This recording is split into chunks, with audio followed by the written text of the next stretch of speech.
What's up, guys? My name is Con, and we're back today with more Scrap Mechanic, and today we're doing more robot Spleef, and I really got a lot of good comments on this in the last video, so I really wanted to take some of those comments and work on them a little bit, and in particular, I really liked the comment where a few people suggested that we make each of the robots have a little bit of a different personality, sort of like the ghosts in Pac-Man. So right now, all the robots are identical, they all do identical things, and it would be nice if we had them have a little bit of differences. So I'm going to start today by making some modifications to one of the robots.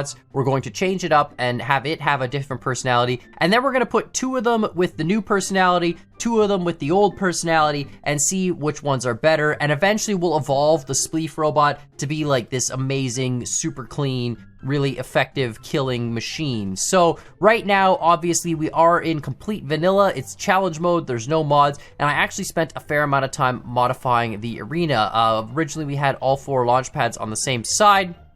That caused a little bit of issues sometimes with robots turning around right away and driving off the map. So now I've put one in each of the four corners, and I've made it so that these centerpieces of the arena are invincible. And I'll show you why. We'll do a quick run here of just these base robots, and you'll see exactly what it is. So I've changed the timers, obviously. This is just a little bit of it's got some randomness to activate the controllers, which determines when they rotate to try and give them, you know, not always rotating the exact same spot and position at the same time. They're all technically rotating just a little bit different. And then we turn that on, of course, and get up to our observation. But you're gonna notice something that happens with this setup of Spleef, which I thought is kind of interesting. They'll all rotate, and you see, now you can kind of tell why this has to happen. So they don't always go necessarily in that direction. They sometimes go the other direction, but more often than not, they all go in a diagonal from their center point, whether it's diagonal to the left or diagonal to the right. And that means without those cross brace pieces, they essentially cut out a giant square in the beginning of the map, and then they all screw each other over. So now that we've got these cross brace pieces, you can see in the middle, there's a little less chance. See, right now, look, they would have cut out the whole map as soon as this guy completes that line, right? So it just would have been ridiculous. So now there's, you know, there's a little bit more opportunity for them to actually drive around and figure stuff out. And even though their direction coming out of the machine is random each time, like the direction out of the starting platform, pretty consistently they would make a giant square and cut out the whole map. But yeah, you can see the symmetry of the pattern. I might have to actually go back to all four launching on the same side. The interference they get in the beginning seems to help, although we could also take our controllers and just set them to all be 0 and then launch them all straight down towards the middle. When that happens, you know, they'll actually all kind of collide with each other and turn around and you know, figure out where they're gonna go. But overall, I think there was more opportunity for randomness when all the robots started on the one side compared to the other. But it doesn't matter. We're gonna do some logic today. So here's a copy of the robot, but it's missing a bunch of the logic. It has some of the logic, so we can take a look at it. And basically, it's got the logic to drive and the logic to shoot. Oh, does it not have the logic to drive? It does not. Oh, that's right. These have to be powered somehow. So essentially, the way this system works, I've took out all the other logic at the front, which was really all the sensor logic that kind of figured out how it drives. But if we take these switches and we connect them to this, these are the sort of the OR gates that let us know that it's okay to drive on the right side and it's okay to drive on the left side. So now if we turn this on, you can see we'll move and we'll shoot. And if we turn off this one, it's not okay to drive on the left, right? And if we turn off this one, it's not okay to drive on the right. So all we have to do essentially is provide a constant logic signal to these two OR gates, and whenever it's not safe left or right, we have to remove it. Now, the big change I want to make with the robots today, which should be relatively simple, is all I want to do is tell the robot that your priority is these sensors over these sensors. So these small sensors on the sides that are all looking horizontal, those are only for detecting other robots, and these sensors on the top, they go down on an angle. Those are for detecting your holes to make sure that there's no, you know, you're not driving into a hole. So the idea with this robot is all I really want to do is I might even reduce these angles a little bit as well. Yeah, for like 1 and 2 to make them not 45 degrees, maybe make them a little bit less, like 40 degrees or something, so they're looking forward a little bit more. But yeah, all I want to do is essentially say, okay, if these sensors see a hole, prioritize turning away from that regardless of what these do here. And then of course we still have to put in our logic that says, you know, if left and right are both screwed, then pick left. So essentially what I have to do for these is have two NOT gates. Each sensor has its own NOT gate.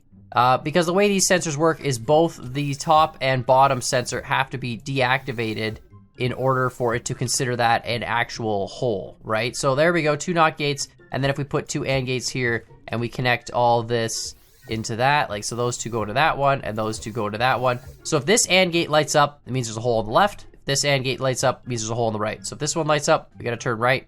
No, we gotta turn left. No, we gotta turn right. And if that one lights up, we gotta turn left.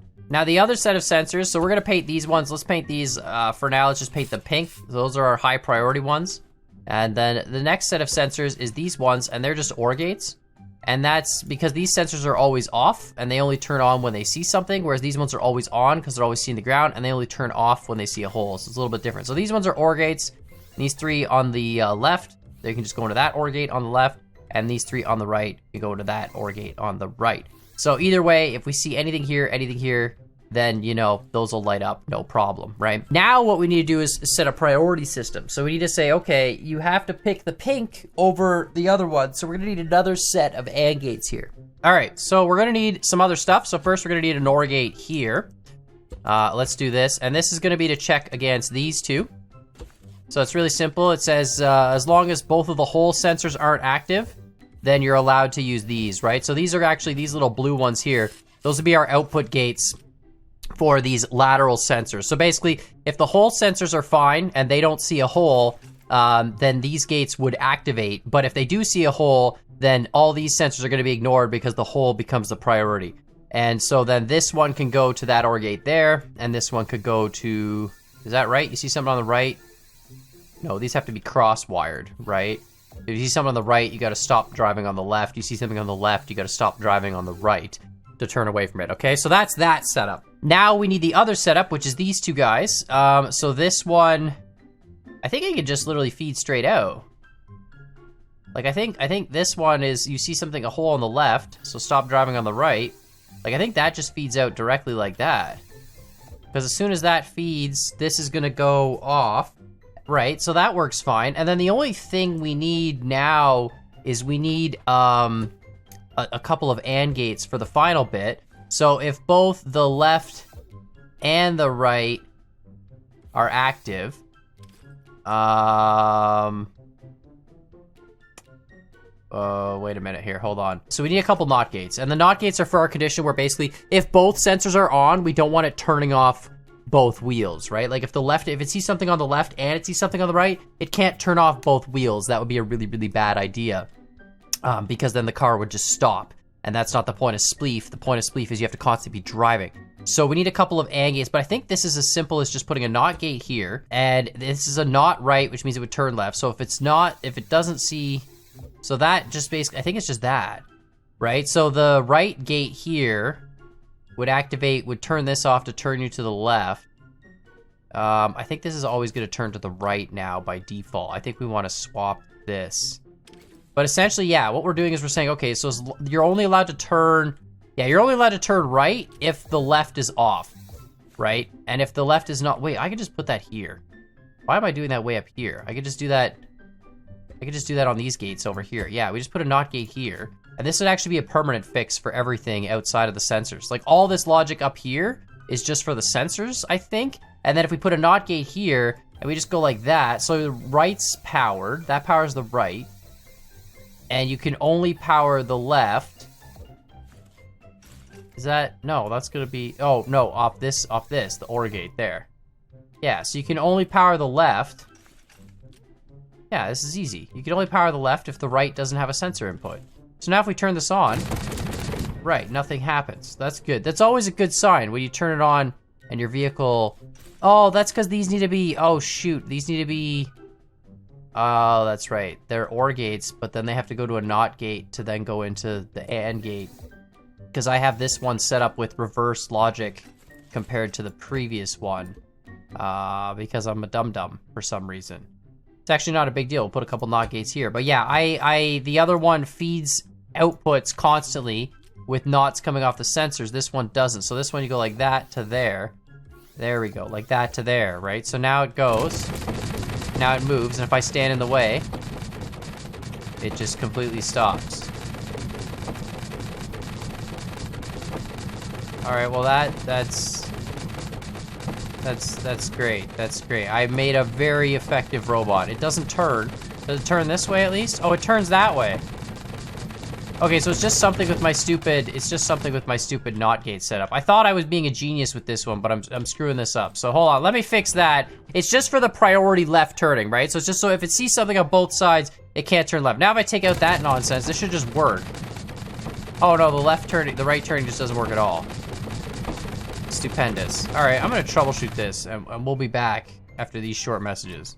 All right, I think I figured out my problem. It required a bunch of extra logic, just some AND gates and OR gates. I think the change from this to the last one is because the last one, again, the sensors provided not inputs, and I was using it with like a signal on sort of logic, and this is a signal off sort of logic. Stuff only activates when the sensors activate. But I'm pretty sure this works, so if we do a quick test, essentially it's the same robot, except it's angled a little bit differently on the front, and it prioritizes people, holes over people. So it'll run into another robot in order to survive going out a hole. So you can see there, it forces the left turn, right? If it runs into an obstacle on both sides, it'll always turn left, just like the other ones. So that's perfect, but it won't ever stop moving. And of course, if we do it this way and it runs into an obstacle only on the left side, it should turn away from that to the right. And now, of course, if we give it the crazy sort of option here, so this is the option what we're gonna give it. We're gonna delete this real quick. And if this test works, then we'll play some freaking Spleef. And by play, I mean we'll watch some Spleef. So here's the test, right? It sees a robot on the right and it sees the wall on the left. It should always, like, even though it still sees the robot on the right, it's like, I don't care, I see the wall, or the hole, and so it's always turning away from that hole. That's like priority number one. It doesn't matter how many robots, like I can put another robot right here, right? Here's another robot. It doesn't matter, it'll always turn away from that hole. Even though technically now it sees stuff on both sides, that left priority where it's like, hey, I see something on both sides, I should turn left. This robot doesn't do that, right? It's smart enough to realize that holes are more important and, you know, it'll turn away from the hole. Now, that being said, if it sees two holes, it sees a hole on the left and a hole on the right, then absolutely it'll turn to the left and it'll go into the left hole. So that is the down flaw, unfortunately. Yeah, it doesn't have a thing that says if there's two holes, drive straight or something. It's just if there's two holes. But no matter what, it'll ignore robots for holes, and this will work great. So let's just paint this guy up here. Just gonna paint all this logic black so it blends in a little bit, and then of course we're going to paint it some colors, and then we're gonna put a couple down. So let's leave, I don't know if I should leave opposites. I guess we'll do opposites. So we'll keep the red ones as the vanilla version. That's version 1.0, really stupid. Doesn't care, prioritizes robots and holes all the same, and always turns left when it sees something on both sides. And then we'll paint these ones blue, and we'll have like a good classic red versus blue. And theoretically, if this is truly an improvement to the robot, which I think personally that it will be, the robot is now much, much smarter than before. We're almost at the point of full-on artificial intelligence in Spleef, and honestly, it's gonna be amazing. But no, we're gonna do this, and we're gonna see, and then of course, I'm gonna read your suggestions in the comments for how to improve robot version 3.0, and eventually we're gonna just have one of each type of personality driving around the map, and we'll truly be able to hone in on which one's better. And when one personality like dominantly loses, we can remove it and replace it with a different one, and you know, eventually we'll have the perfect Spleef robot. Who knows, maybe I'll even do a community competition and get some of your Spleef robots built in the Discord. If you guys build vanilla Spleef robots, I could put them on the Spleef arena and we could have them fight. It would be very interesting to see how you guys do with community Spleef robots, because I could use this same arena. Although I don't like, you know, we'll try it. I don't like these starting positions, to be honest. I think I'm gonna go back to all four starting on the same side. It gives you a much more random initial line, I think. We'll see. We'll try this out. We'll see what you guys think. You know, let me know in the comments down below. And of course, let me know if you want to do some community Spleef challenges. I'd have to put a build restriction on the robot size for sure. And of course, the robot speed. They all have to be the same. They'd all have to be like 5 notches, like this would be 5 notches electric engines with big wheels, right? And if you use small wheels, it's different. So everyone would have to use the same size of wheels, which of course could change things. But you know, it'd be an interesting idea. Let me know what you guys think in the comments down below. We're gonna try this out. Robot Spleef. I'm expecting blue should just win every round. Blue is always gonna avoid holes and ignore other robots. I think if this round plays out kind of the same way that the last one did, I'm gonna move all the starting platforms to just one side again, and we'll set that up and it'll be great. But here we go, let's see what happens. Turn that on, that activates the controllers, let them run for, so it's got some timers just to offset the starting times of the controllers. They don't all start at the same time, that way they're all not all moving perfectly in sync. And then of course they just kind of rotate the platforms back and forth.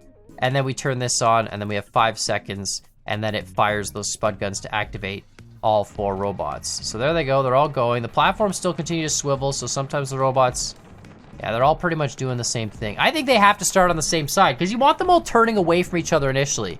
When they all just drive off, they all end up going at some angle and then they end up making a big cut in the middle, which I agree, I like the plus better. I think the plus, especially with Robot Spleef, really makes it more interesting.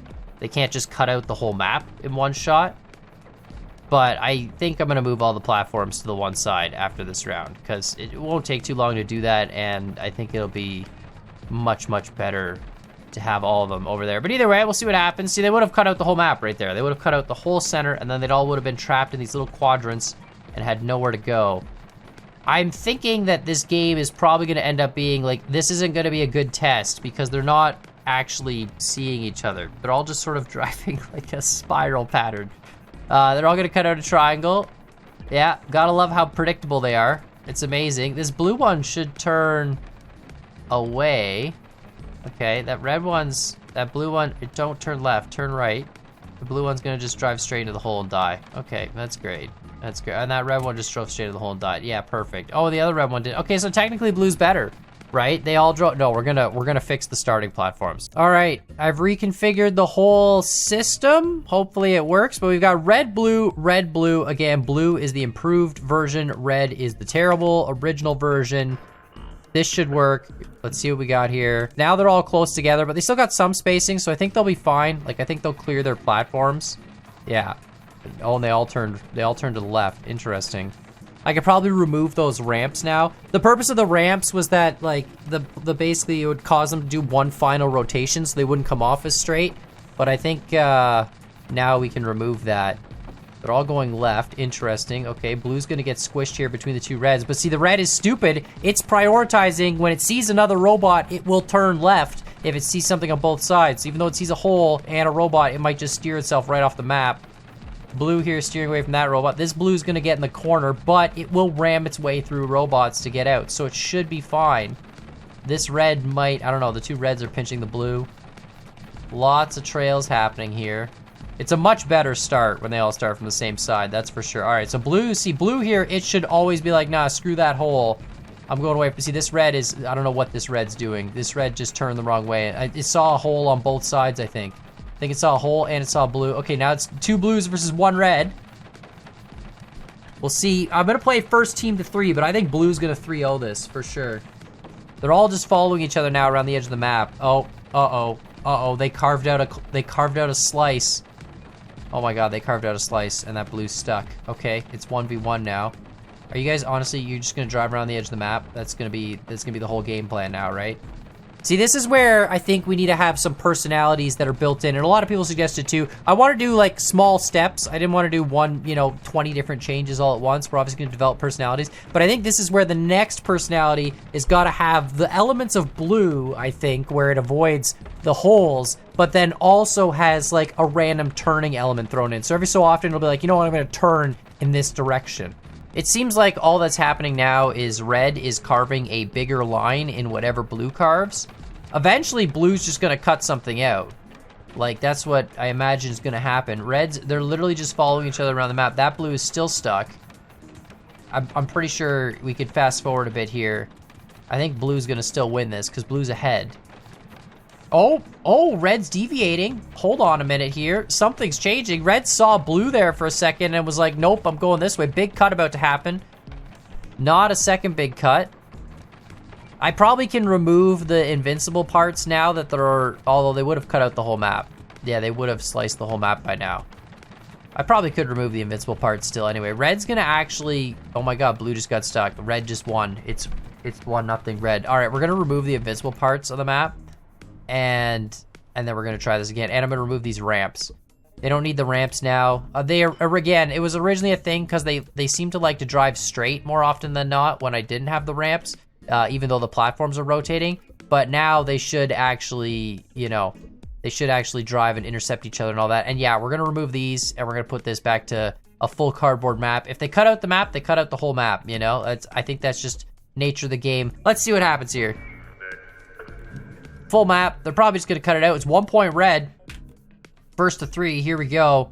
But yeah, lots of ideas for cool robot personalities we could add to this in vanilla logic. I might have to make the base Spleef platform bigger.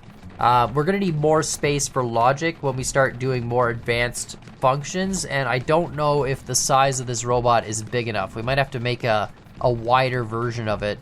And I mean, we could expand the older versions pretty easily, just widen them out by 1 block, fill them out with concrete, and they'd be fine, and then, you know, have all that extra space for logic. Probably what I'll end up doing, just making them 1 block wider in either direction. But here we go, everyone's doing straight lines except for this one red. It went off on a bit of an angle. I guess this one did too. They're all gonna get to the wall here. The 2 reds should turn, they're all gonna turn left. Everyone sees the wall and turns left, okay. And then they're all gonna go that way. The blue's gonna see that red and avoid it. The red's gonna see the blue and the wall, but it's too stupid. See, it's dead. It's, oh, is it gonna recover? It keeps seeing the blue, so it's like I have to turn left because I see an obstacle on both sides, but no, it actually recovered. Okay, but this blue's gonna cut him out. Literally right here. Perfect kill. Yeah, perfect kill. Wow, nice. That blue gets the kill. All right, it's 2v1 again. Blues, you got, I spent all this time making you better. Please be better. And the blue just killed the other blue. Okay, well, that wasn't better. All right, oh, sometimes you get, I replaced this with the non-bulletproof glass, so sometimes it gets holes. I can't believe the reds might just win based on pure stupidity. I might actually have to try, like, I really want to try one that does squiggly. This red's gonna cut out this whole section. Oh my God, blue. It's fine, blue's gonna turn away. Blue, blue, blue. Oh my God, it's 2-0 red. Blues, can you please win 1 round, blues? Just 1 round. All I'm asking, we're just gonna activate that right away. All I'm asking is that you guys win just 1 round. I made you, you're supposed to be better. Okay, we got a blue going towards a red and a blue going towards a red. They're all kind of pushing towards each other. So they all should turn away from each other before they get to the wall. I mean, they're technically smarter, right? Like, they're technically smarter. They're avoiding the holes, and they're, you know, they're gonna run through robots. I've never had a situation yet where it's actually helped blue, but it should theoretically help them. Like in this situation, red should get screwed over here.